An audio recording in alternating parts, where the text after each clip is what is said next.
right, how are we doing? 9:56. Harold, let's do the, can we do the Psalms we didn't get to do yesterday? Absolutely. Great. If you have them on, we're going to have readings from after Julia. Julia gets us started. We have readings from Ben Shafran, Michael Goldstein, Ilona Gagani, Megan Kosi, Peter Klein. We have one from Sasha, although she may not be here. Okay. We have one from Jeremy Lawrence. We didn't. Jeremy's and Dave Rotel, and then we have a special treat to wrap up our artistic offerings before Julia sings us out with Hallel. So we got a really big show here today, Rabbi. Really big show. Wonderful. So we're going to finish up today Psalms 1 and 2, and then on Monday we are going to begin with Psalm 3. So your homework between now and Monday is to read Psalm 3, to read about Psalm 3, to try and play with the language and understand these questions of who's the speaker, what's the point, is there an arc to the psalm? And Psalm 3 has also, I think there's a couple of classical settings for Psalm 3 if I remember too, but I don't, I'll have to look. I will be putting together the packet. There will be postings on Facebook and an email for everyone's study material. And there are a couple of lines from Psalm 3. There's even a line from Psalm 3, I'm pretty sure in Hallel. Phrases, again, you'll see that some phrases end up getting used in beautiful ways from the different Psalms. Julia, just so that I'm keyed up right, are we starting with 115 or 118? Unmute yourself and tell me. 115. 115, all right. And since it's before 10 o'clock, for those who are early, I'll give you a little special nugget that those latecomers will not hear. Psalm 3 is the first psalm that we've encountered that starts Mizmor LeDavid. So this is the first time we have a psalm that says a psalm of David, which begins that question that we've been talking a little bit about, which is who wrote these psalms and why do we ascribe them to David? It's because a lot of them have this superscription, Mizmor LeDavid. So Psalm 3, let me turn off my phone. So Psalm 3 is the first psalm that says Mizmor LeDavid. So that's a little exciting, special little nugget for those of you who are here early. How exciting is that? See, you're starting to get excited about things that give me Okay, now you understand why I get a lot of pleasure out of some weird things. But Mizmor LeDavid, Psalm 3 is the first one that says that. Okay, and let's see, we're getting there. Do you have a blessing to start us off with, Rabbi? Our blessing is the music of Julia. All right, well then that is the blessing. Let me go to that blessing. All right, Julia, we're all yours. All right, hold on. Okay, well, and it's quite it's quite relevant that and coincidental that Harold, you asked about a blessing, because in fact I was thinking about yesterday's sharing as a kind of blessing that we're all giving each other. I was very moved by what everyone shared yesterday, and I felt like people were giving a part of themselves, sharing a part of themselves through their poetry, and that by learning and sharing together, we're kind of creating a blessing amongst us. And so I found part of Hallel for Passover, the second half of Psalm 15. As you can see in the English, can we just scroll down to the English for a second? It's a blessing. May Adonai increase your blessings, yours and your children. So we're thinking about us, the health of ourselves, the health of our families and our loved ones. But also I read children's as the blessing of creativity. So, and that's what we're doing here together. So I'm just gonna get my note. Yevarech et Beit Yisrael, Yevarech et Beit Aharon, Yevarech Yedei Adonai, Haktanim im Hadolim, Yosef Adonai Alechem, Alechem ve'al bnechem, Beruchim atem l'Adonai, Oseh shamayim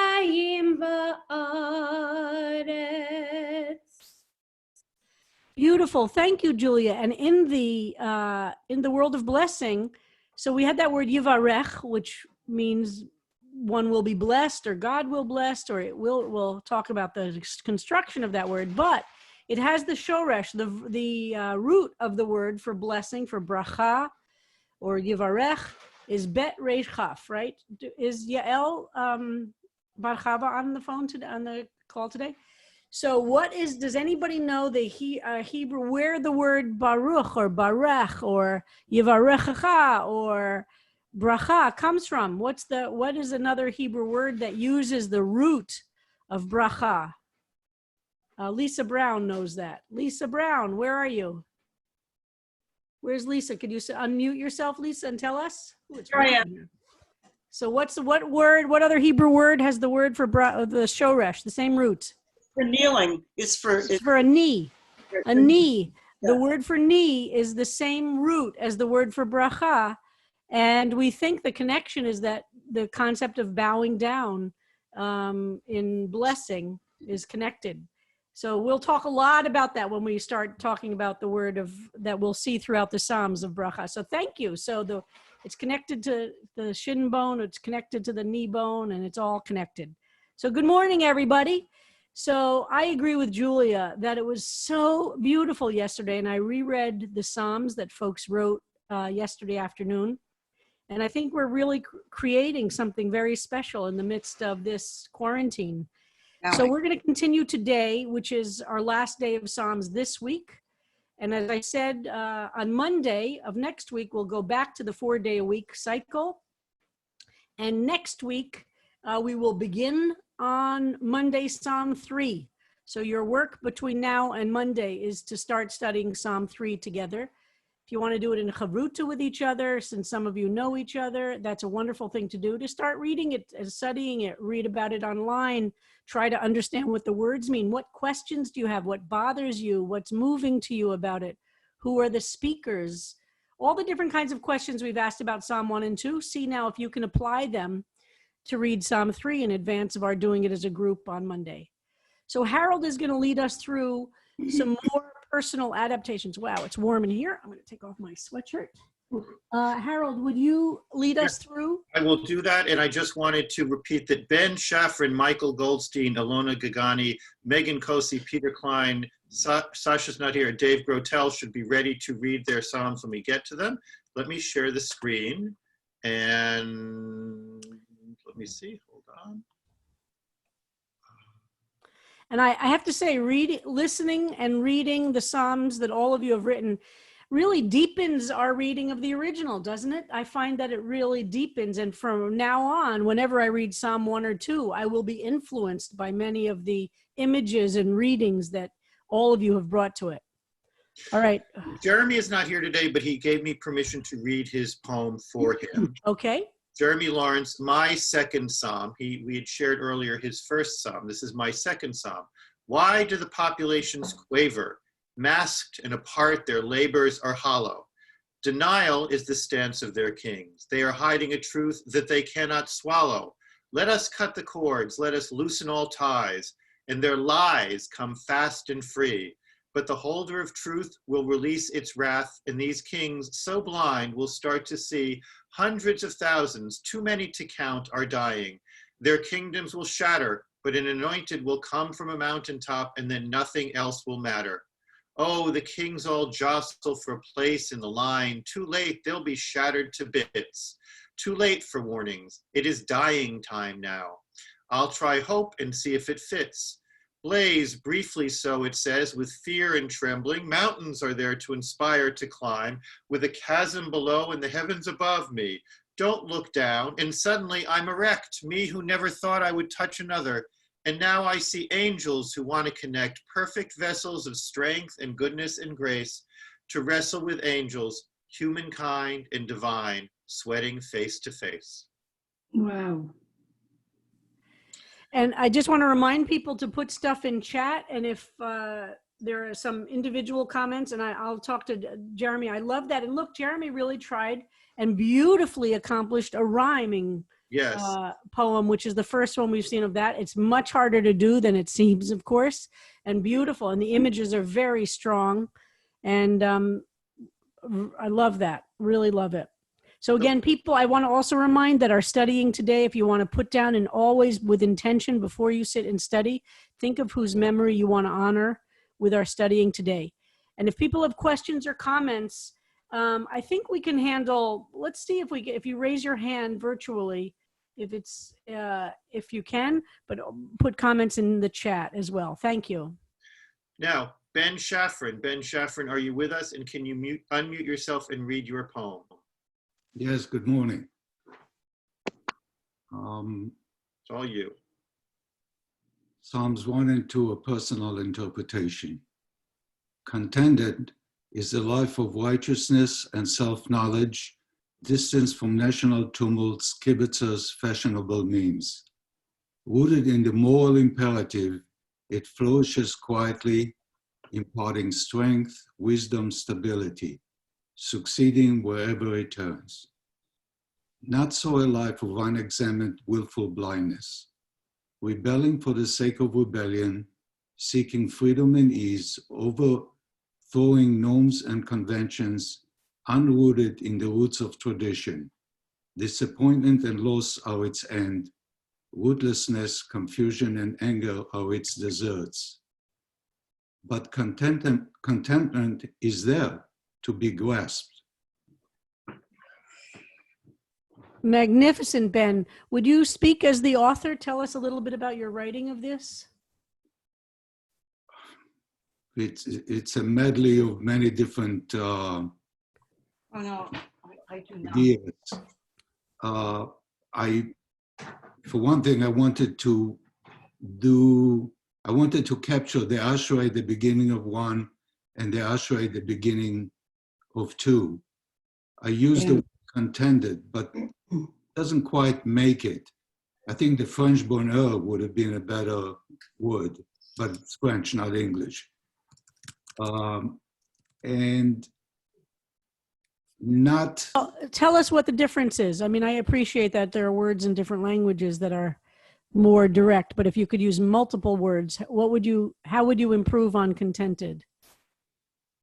In English, I don't think I could. I went to thesaurus to find potential other words, and that's probably... And what was that French word? Bonheur, B-O-N-H-E-U, I'm not sure. Okay. It captures, it's closer to the Hebrew Ashrei, to the modern Hebrew Ashrei. So that was just in terms of composition, but in terms of content, without resort to divinity, the alternative is morality. And so I try to condense the issue of morality into a pro and a con, into as concise as possible without repetition, which occurs a lot in the actual Psalms. Yes, I noticed right away the use of contented in the beginning and at the end, which does reflect that bookend of Ashrei in Psalm 1 and 2. And I love this. And very interesting to me what you chose to capitalize. And national tumults, kibitzers. It's very interesting that you're making the beginning of Psalm 1 where the description of things that are negative, things that are pulling away from your contrast to moral imperative being capitalized as clearly the source of the right direction, so to speak. And I love the images. It flourishes quietly, which is quite a contrast to a word like tumult and kibitzers and fashionable means, imparting strength, wisdom, stability, succeeding wherever it turns. And again, I think you do beautifully this contrasting, which the Psalms very powerfully do. Not so a life of unexamined willful blindness, rebelling for the sake of rebellion, seeking freedom and ease, overthrowing norms and conventions, uprooted in the truths of tradition. Again, a beautiful image, using that image of the tree And what will happen if you are not rooted, if you are not connected to those things which are deep in the earth and seek high to the heavens like the leaves? Disappointment and loss. Rootlessness, so a great contrast to being rooted and unrooted. As the what will happen if you're unrooted ultimately will be a complete rootlessness, confusion and anger, all capitalized. But contentment is there to be grasped. Beautiful, very powerful. Thank you, Ben. Love this. And I love the way that Psalms 1 and 2 for you kind of merge together. Bending at the knee, right? Bending at the knee. What's that? So, Michael Yep. Goldstein, are you with us? You can unmute yourself to read your poem. Good morning. I'm here. Can you hear me? Yes, Michael, we can hear you. And I want to explain and perhaps apologize. When Michael submitted this, he had in the same text put the altar translation and then his, which is a response to the altar translation. I just featured here his words, but he is responding verse to verse to the altar translation. And when we go to press with this, I may go back and rejiggle it. But Michael, if you could read your reflections here, and everybody knows that this is verse by verse reflecting on what altar said. How's that? Good. Before I begin, I just want to say that Alton Bader is downtown in his apartment, convalescing very well after weeks of complicated medical situations. And we speak by phone. We don't travel because we don't want to get on the subway, but we speak by phone several times a day. And he appreciates your care and concern, and feel free to call him at 212-874, I'm sorry, 212. Why don't we, if you email me this, I'll email it to the rabbi, because I don't think do we want everyone to call him, or are you speaking to the rabbi? Well, those that know Alton and would like to say hello. Okay. Right. And I think, Rabbi, you have his phone number already. Yes, I do. Right, good. Okay, now, I was a student at the University of Illinois in literary criticism. So I had a whole year of analyzing texts. And so I used Robert Alter's version to write what I'm now going to read to you. Short and sweet, okay? Here we go. You will be fulfilled if you do not listen to bad advice or follow the positions of wrongdoers or join in a group of naysayers. However, if God's instructions are your aims and you repeat them all the time, you will be firmly rooted and nourished and find meaning in good times, and you will not falter, and you will flourish in all that you do. Evildoers who do not follow God's instructions will disappear. Consequently, evildoers have no way to assert right or wrong or have the respect among those who follow God. Because God approves of those who follow these aims, while the path of evildoers leads to oblivion. Beautiful. So, Michael, will you speak about it as the author? I'm not sure I understand your question. Well, tell us about your writing of it, a little bit more of your writing of it, and what about Robert Alter made you do it this way. Just tell us about how you thought about it and how this came to be. What inspired you to write it this way? Well, when I asked you 2 days ago about the beginning of the word happy was the beginning of the Alter translation, and I said, how about fulfillment? And you agreed that that could be. So I took that idea of fulfilling my soul as part of how to lead a good life.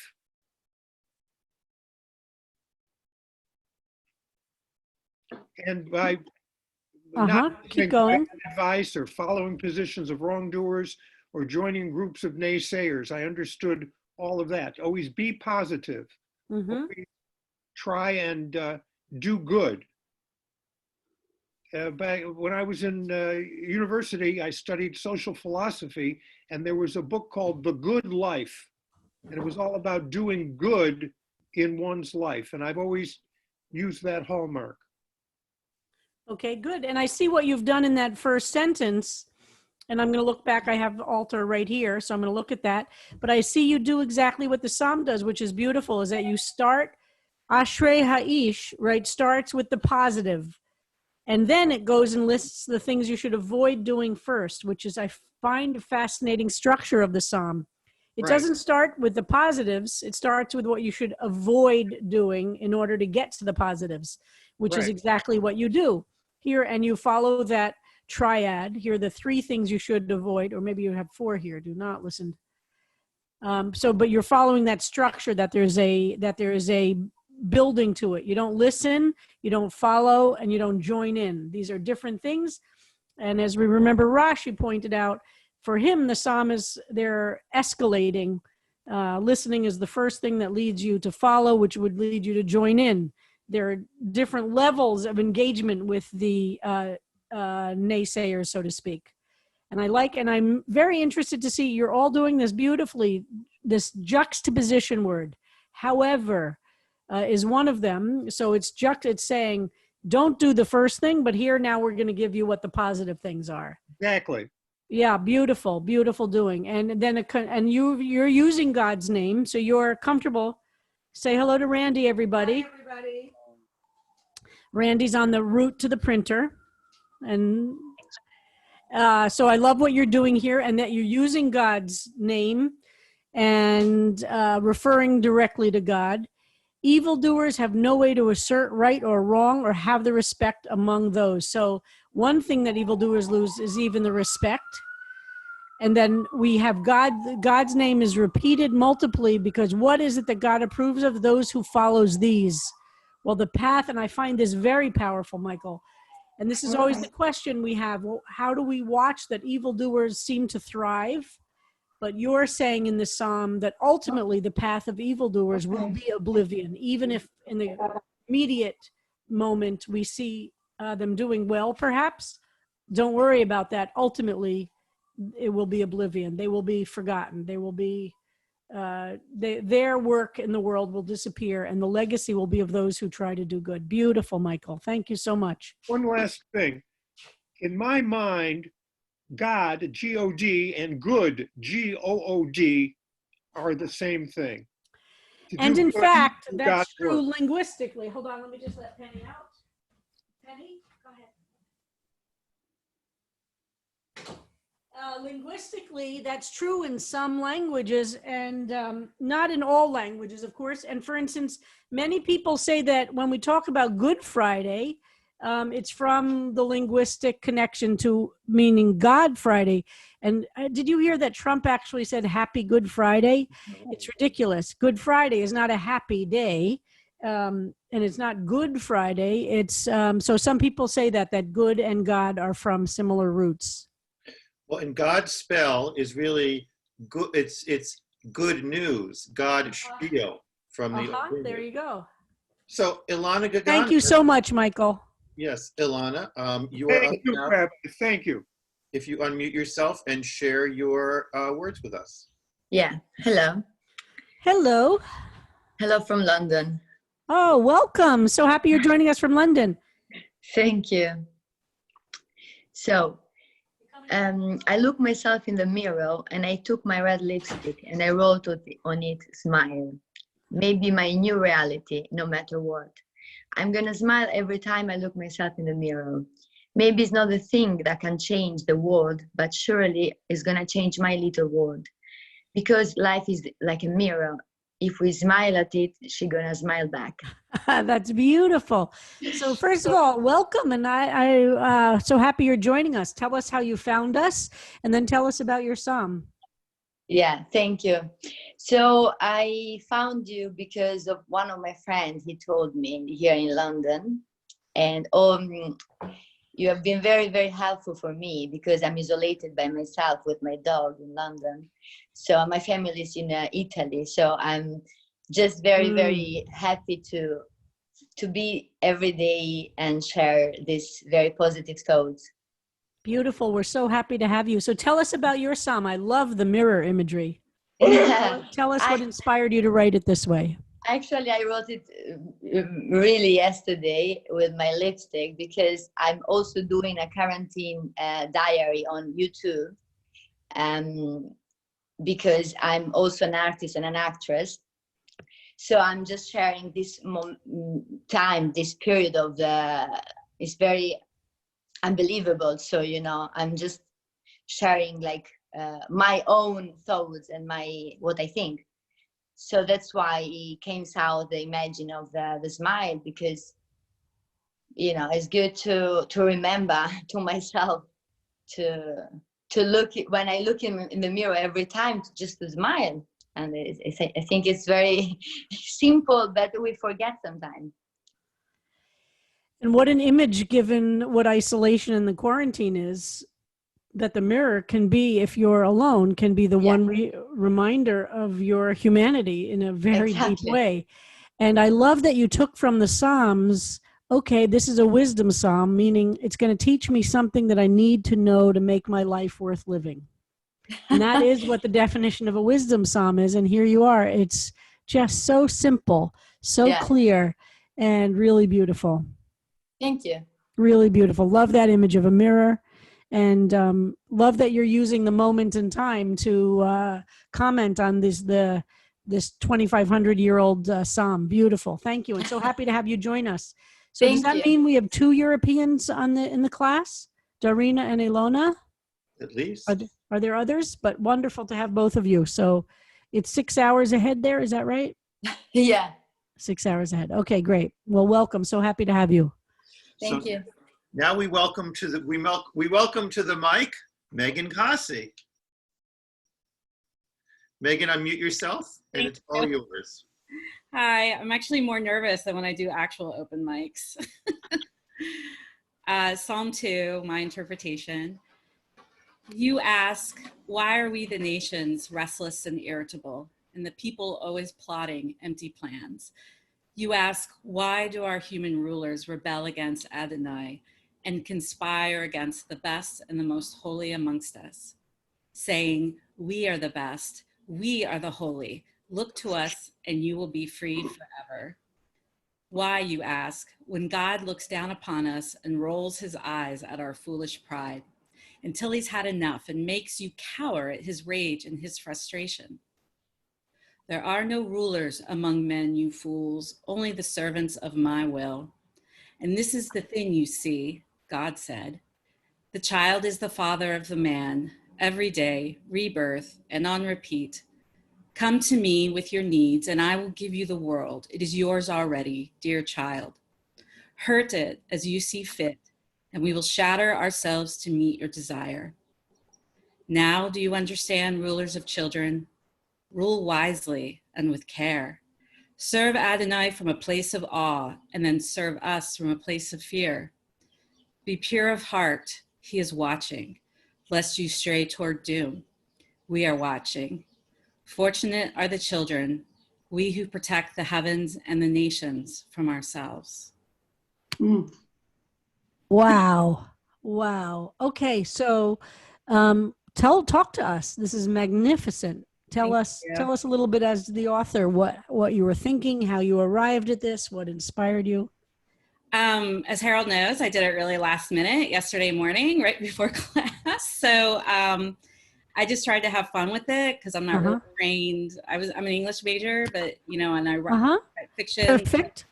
I just have fun with poetry, reading and writing it. But I did enjoy, I used, what I've been learning in the class, and I have like 3 different translations. So I kind of went through each verse. Wonderful. And some of the notes we took, but I also, if I just didn't get something, I just did my own thing. And perfect. One of my favorite things about my favorite kind of fiction is unreliable narrators, and the Psalms are just full of unreliable narrators. What a great image. That's so perfect. The unreliable narrator. I love it. I don't know who's talking half the time. And the person at the beginning is suddenly gone and there's someone else talking and we never go back. So I love that about a lot of religious poetry. From different faiths. Sometimes it can be a little nutty, which I love as a reader.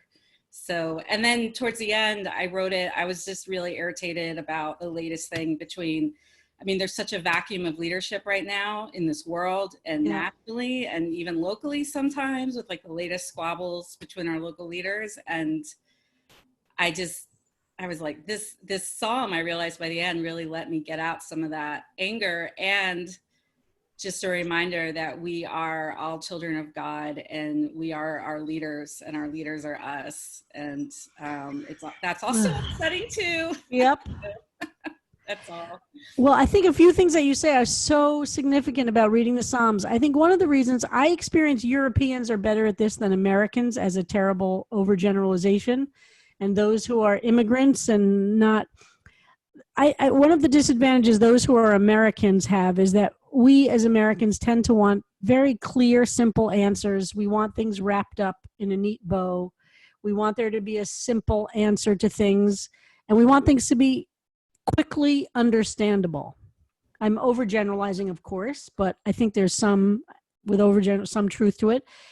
And non-Americans are able to live with a little bit more lack of clarity, and things don't have to be tied up in a nice bow all the time, and good and evil aren't always so clear.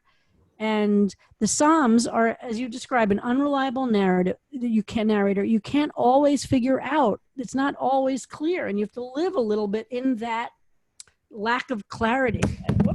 And that's powerful. And I always say that part of the thing of teaching of what religion has as its power and teaching this in an American setting, which is hard, is that people want to know, what's the answer? What's the answer? What's the answer? And sometimes the answer isn't so, we don't know the answer. You just have to live in a place of unknowingness, and that will result in something, but you have to stay more patient with not having crystal clear.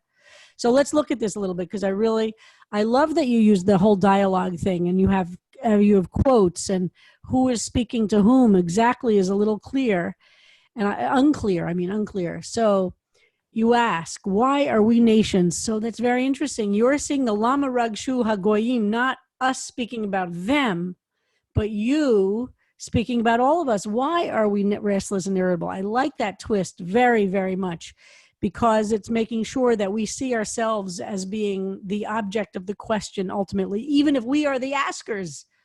Why are we always restless and irritable? Why are the people always plotting empty plans? And that includes us. You ask of us, in other words, the barriers that we might imagine that we're the good guys and they are the bad guys, those boundaries aren't necessarily so crystal clear. I love this. I love the whole dialogue form. Why, you ask, when God looks down upon us and rolls his eye at our foolish pride, and you're comfortable using God in this way, which I own it. I love that. Why not? And I like also your use of italics. Harold, can you scroll down? Absolutely. So I think that's a very effective way also to clarify different voices in this. And then I love how you end this very much. Are we at the end? Is that yeah. I love the now do you understand, rulers of children, rule wisely and with care. Serve Adonai from a place of awe, and then serve us from a place of fear. I love the back and forth here. Be pure of heart. Fortunate are the children, we who protect the heavens and nations from ourselves. Wow. Yeah, as I was putting this in, I have to say that Yael Bar-Chava emailed me every class that we studied, number 2, and said, who's talking? I don't get it. Who's talking? And I thought that Megan, with her of different types of typography, really, without being totally clear about it, made it obvious that there was a variety of voices who she represented differently here. I thought it was really nice. Yeah, I think and it's open that way. Beautiful. Love it. Love it. Peter Klein. And make sure everybody's following in the comments. People are writing some really great stuff there. Peter Klein, can you walk us through your responsa? Right. Obviously, this isn't an interlinear translation of any sort. We're not going for that. Remember that. We're definitely not going in for that here. If we consider the Torah and Tanakh being God's library, this is well past all of the writings after that point, well past Talmud. It's like looking back saying, where have we gone? I realized as I read it to myself that it included all of my speech impediments, which is unfortunate. So I'm just going to read it off of my own text here, and I appreciate your forbearance. I am not confident that evils will be punished in this world, that the smug and insulated will deign to recover your earth with a generous hand, rather than spew vulgar and self-serving thoughts and prayers. No matter how quickly we replant, new towers soar, comfortable rich abodes, blotting the light, roots never deep enough in your nourishing soil. In parched and shattered cities, encampments beneath, I sift through debris searching for palimpsests of your words. Hold them close. This detritus burns the soul. Beautiful, Peter. So talk to us about this. I've sort of resisted writing for a long time. Thank you, Rabbi. I think this is probably going to be the middle of some long poem that will erupt as we continue reading the Psalms. But one of the phrases that I absolutely abhor is thoughts and prayers. You hear everybody. Oh my God, totally agree with you. I really want to know what those thoughts and prayers are and how one actualizes that into positive, humane action. And so when we look at New York, rising and falling, all these enormous wealthy buildings being constructed in the heart of the city, and then you think about refugee camps around the world and why there's this distribution, and you wonder where God's hand is in the midst of that. I think most of my life journey in a spiritual sense is trying to find that indicator, the words that were intended from the very beginning, the ones that illuminate and save us. So you can consider this moving from a great text that was given on Sinai to what's left in a Geniza of sorts, and that's where that last line comes from. What little remembrance we have of the divine that will save us from ourselves. So I think one of the things that I found so moving in this, and we'll see this even more in other Psalms, is that you are touching into the despair of experiencing God's absence, and you describe it really beautifully. That it's not just, yay God, yay God's followers, yay everything's going great, but oh my God, I look around the world in which I live, and there's a lot about which to feel despair. And that really focuses on and we'll see this throughout the Psalms, God's absence versus God's presence, and a way of explaining or talking about that sense of despair, or seeing, as you describe beautifully in the beginning and at the end of the Psalm, or actually honestly throughout it, is all of the experience that says to your soul, I'm experiencing God's absence.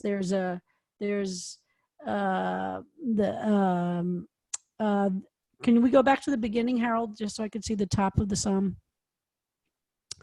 This part that said, I'm not confident that evils will be punished in this world, that the smug and insulated will deign to recover the earth. We'll see this in Psalms, by the way. We'll come up to you'll see that this comes close to a translation, not just an interpretation, or that the description, that this is part of what it is to write and to be inspired by Psalms, that some of it is really using words to describe the evil that exists. And that's what you're doing here. And at the same time, it's also very hopeful that there is something we will find. Yes, exactly, that there is comfort. There is a nechemta. We call that a nechemta in Hebrew, that there will be a comfort. Where we can describe the evil, that we can describe the oppression, and then what is the nechemta? What is the consolation? Where will we find comfort?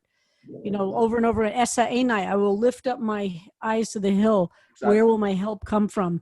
So very beautiful. Peter, really magnificent. And I also like that you called it a responsa to Psalms 1 and 2. I like that. Tell us a little bit about that. Why did you use that as your title, responsa? Because it's not a translation. It's sort of yelling back at these psalms. As Beautiful. the psalms are satisfied that they have the answer, that God will be present and punishment will be dealt out, that there will be, that the humble will succeed. And I don't see that. And this is sort of yelling back at the psalm, saying like, I understand what you want us to think, but it's very, very hard at this moment to embrace that. And I think so. Where do you find? Where's your nechemta? Because where is your nechemta? Do you find it? Words. And for me, my faith is very, very simple. I mean, it's difficult. I mean, you gave us a treasure many years ago that I lived with, which is that there is a spark of God in all of us. And it's hard to see that in those we so strongly oppose. And then I look at people who are doing God's work every day. And it's in moments like this, the world we're in presently, where people are stepping up, where they are reaching out, and they're trying to pull aside all the deterrents that are created by rulers to try and reach out to one another. And so from that, you find consolation. Absolutely. Beautiful. And that's what it's going to be about. Magnificent, Peter. Thank you so much. Now, do we have another one today? Is Dave Grotel here? I don't see him on the grid. If Dave is here, please unmute yourself and make yourself known, because we do have your offering. If not, I'm going to share something that Sasha sent in, and then we have a special multimedia treat that we're going to end with. Okay. So Sasha's not able to be with us, but she submitted her thoughts on Psalm 1. Joy fills the one who seeks out the Holy One, rather than listening to those who advocate misalignment or walk towards unrighteousness or surround themselves with those who don't strive to grow. Surround yourself with goodness, and you may enhance your goodness and discover the satisfaction of soulful learning and reflection. In stepping toward the Holy One moves to the place of strength, feet planted in the soil as a tree by a river, radiant and fruit-bearing, undeterred by transient weather. Those who step away from the Holy One will find themselves weakened in storms, left in the darkness of unrealized potential and contentment. Wow. I love that she begins with joy and ends with contentment. And she talks about misalignment or walking toward the unrighteous, surrounding with those who don't strive to grow. That striving to grow in righteousness are those things that were beautiful, just really beautiful. All right, now planted in the soil as by a, wow, beautiful. And Dave's will be, I'm going to be distributing this re-edited. Everybody will have it, and feel free to read through. And I'm sure Dave, when we're back in class next week, would love to hear what we have to say. In the meantime, I'm going to ask Kristen to take the mic, or maybe Christian and Julia, and talk about the offering that I am now going to be pulling up. Okay, so this is a song I wrote called Wandering, which is a meditation on Psalm 1 that journeyed on to become a lamentation. And I just want to express, before Harold plays, we did a recording of it that and Julia sings the song. I just want to express real gratitude to Jeremy Lawrence for the poem that it was the first, I mean, this one was great too from this class, but also the one he did on Psalm 1, because after hearing his poem on Psalm 1, it really broke open the Psalm for me. And I felt like I could enter it and help to provide an avenue for me to do my own creation. So I really appreciate that from Jeremy.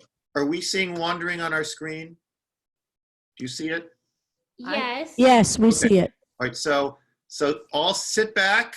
We're going to play a recording of Julia performing the song that Kristen wrote, inspired by our readings.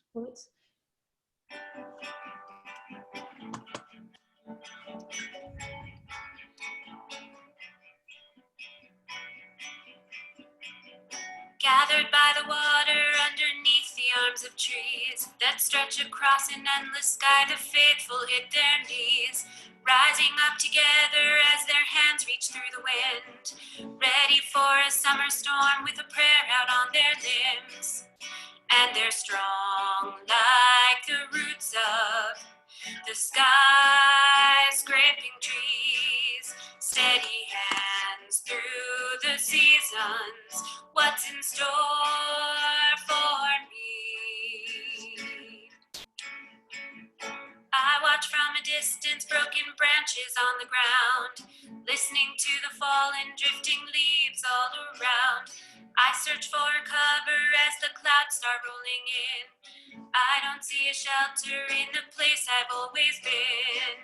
So I turn from the water and the people standing there, and I walk to the open, far away, don't know where. I wanna know where the end of the sky begins and every shade of blue that it can be. I've traveled 1,000 miles in my mind. I've wandered from a mountain to the bottom of the sea. I'm still wandering. Somewhere in the wild, time gets lost along the way. Sun goes up and down around a carousel of days. And though I see some others just beyond, they're out of reach. We're scattered all around among the hills and all the streams. So the time and the distance have become a sacred grove. Has this wilderness of longing now become a new home? I wanna know where the end of the sky begins and every shade of blue that it can be. I've traveled 1,000 miles in my mind. I've wandered from a mountain to the bottom of the sea. I'm still wandering. I wonder how much further we will go along a path without an edge. What's that ahead? Just more road. And the lonely city stands by the waters of the sea, with no shelter from the storm that keeps raging through the trees. I'm on a limb without a prayer, but on my knees. I wanna know where the end of the sky begins and every shade of blue that it can be. I've traveled 1,000 miles in my mind. I've wandered from a mountain to the bottom of the sea. I'm still wandering. Still wandering. Still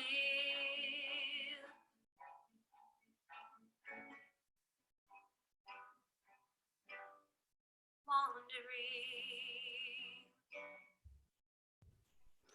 Wow. Wow, both of you. That is amazing.